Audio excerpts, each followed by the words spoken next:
Hello everyone, Casey here today, and I am with my 2001 Audi A4 Avant. Now, for you that have been following the series of me modifying this car, I just want to make a quick video basically going over the few things that I've changed and that I would recommend if you were following along, that you would be wary of changing yourself if you were following this to a T. So ultimately, the biggest thing that I would have not done with this car is my CTS front mount intercooler. You can see half of it down here. Literally half of it is blocked by the bumper, and quite frankly, it is pretty useless for my application. I'm only running a BorgWarner KO4. Nothing crazy, but it gets the job done. Ultimately, the best bet would have done, I should have done the new silicone piping for the old charge pipes, and I should have done an upgraded side mount.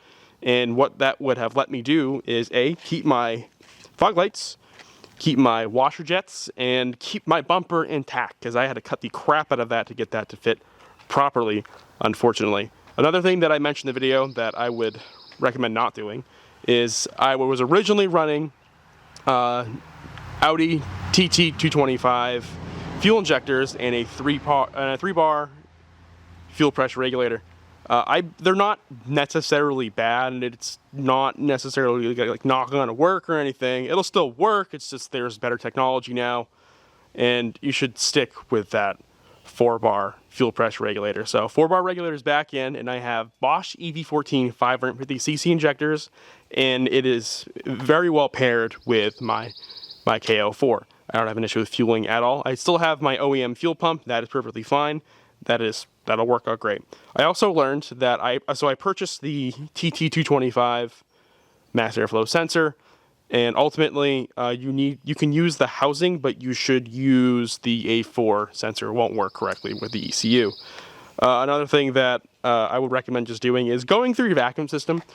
Like the check valves at this point were 23 years old. Some of them leaked, some didn't.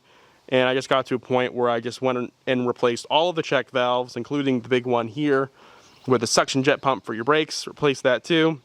And I actually ended up replacing the 034 PCV breather valve for an OEM one. The 034 one, I've read is too heavy, and it was actually causing boost leaks internally. So I swapped that back to the OEM one, and it has been fine since. Another major thing that I changed on this was actually my tuner. Originally, I had gone with Boost Dynamics. I mean, I paid for a product, they gave it to me, it worked, but ultimately it never really worked correctly. It was a MAF-less tune, which for a turbo this small, and I could fit a MAF in here, you should run a MAF. You should run a MAF full tune, because it will run better and it's easier to tune. So I put a MAF back in, and I actually went back to my stock ECU, which is now being tuned by Blake from ET Spec. So I've been working with him currently. I actually just ran a day log now after going through all of my boost leaks and all of my vacuum leaks to get him more data to hopefully push this thing beyond 5 PSI, which is what it's currently running right now.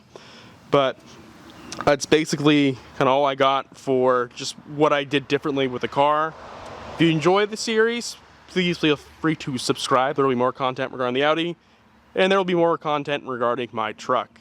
Who knows, if I hit a sub number I'm happy with, maybe I'll build an engine for it, because that one is literally a ticking time bomb.